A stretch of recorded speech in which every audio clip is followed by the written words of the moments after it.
છોકરા એમ કહે છે કે છોકરા જ કલર હોય, એમ છોકરીઓ કલર ન કરે? કરે ને ભાઈ, કોણે કીધું નથી કરતી? છોકરીઓ કલર કરે સ્નેપચેટ ઉપર.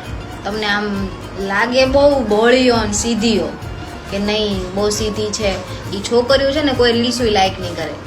એક છોકરીની દુશ્મન હોય છે, બરોબર? એક છોકરીને ડીએમ નહીં કરે. મારે જેટલા ડીએમ આવે છે ને છોકરી બહુ ઓછી હોય, છોકરા જ હોય જાય, છોકરીઓ ન હોય. કેમ કે બળી જાય. એ એક છોકરીનું ક્યારેય સારું જોઈ જ ન શકતી ભાઈ.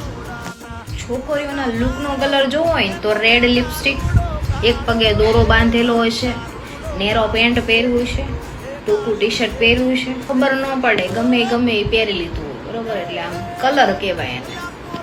કલરિયુંને કેવું હોય કે છે ને પાણીપુરી લારીએ છે ને 20 રૂપિયા ન ખર્ચી વ્યક્તિ હોય, પણ છે ને છોકરા પાસે કેફેના બિલ સારા પે કરાવે.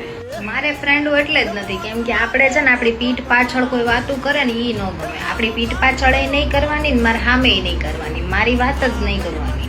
એટલે એ આપણી યાર જાજુ ન ટકી શકે, કેમ કે વાતું કરવી હોય સોડિયું ને શું હોય કાંઈ પેટમાં રહે નહીં, આઈની આઈ કરી જ દે. જેટલી કેફેની સ્ટોરીઓ જોવો છો ને તમે સોડિયુંની, એ છોકરા એ જ ગયું હોય, બરોબર? પછી પાછું બતાવે કે નહીં અમારા પાસે જ પૈસા છે. નહીં, પેમેન્ટ એણે ન કર્યા હોય, બિચારા છોકરા કરે. એટલે આ મેઇન કલર જે છે ને એ છોકરીઓનો આને કલર કહેવાય. એટલે બધી છોકરી એવી ન હોય, પણ છે એવી 30% છે એવી, વધારે હશે, બરાબર? એટલે જે લાગુ પડે એને લઈ લેવાનું, ન લેવું હોય એને સ્ક્રોલ કરી દેવાનું, બરાબર? આપણે તો સાચું કહેવાવાળા માણસો, આપણને ખોટું ન આવડે. જે હશે એ સાચું જ કહી દેશું, ખોટું લાગે ભલે લાગે. હાલો કાલે મળીએ, બાય.